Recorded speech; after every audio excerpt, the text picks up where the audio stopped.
श्रीगुरुस्तोत्रम्।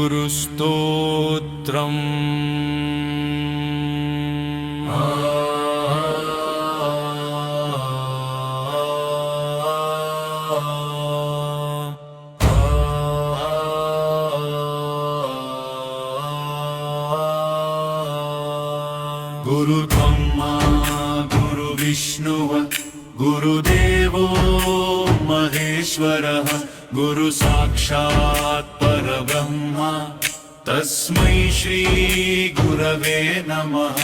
अखण्डमण्डलाकारं व्याप्तं येन चराचरं तत्पदं दर्शितं येन तस्मै श्री गुरवे नमः। अज्ञानतिमिरान्धस्य ज्ञानाञ्जनशलाकया चक्षुरुन्मीलितं येन तस्मै श्री गुरवे नमः।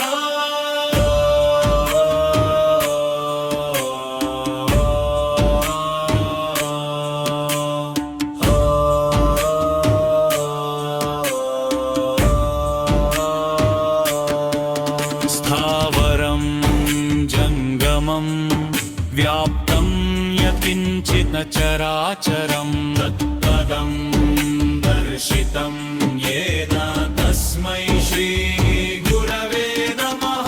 चिन्मयं व्यापितं सर्वं त्रैलोक्यं सचराचरम् असित्वं दर्शितं येन तस्मै श्री गुरवे नमः।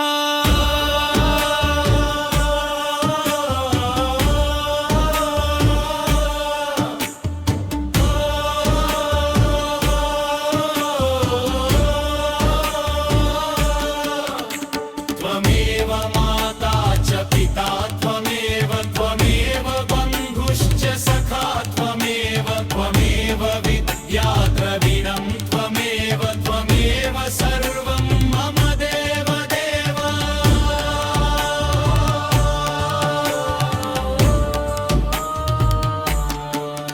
ध्यानमूलं गुरोर्मूर्तिः पूजामूलं गुरोः पदं मन्त्रमूलं गुरोर्वाक्यं मोक्षमूलं गुरोः पपा।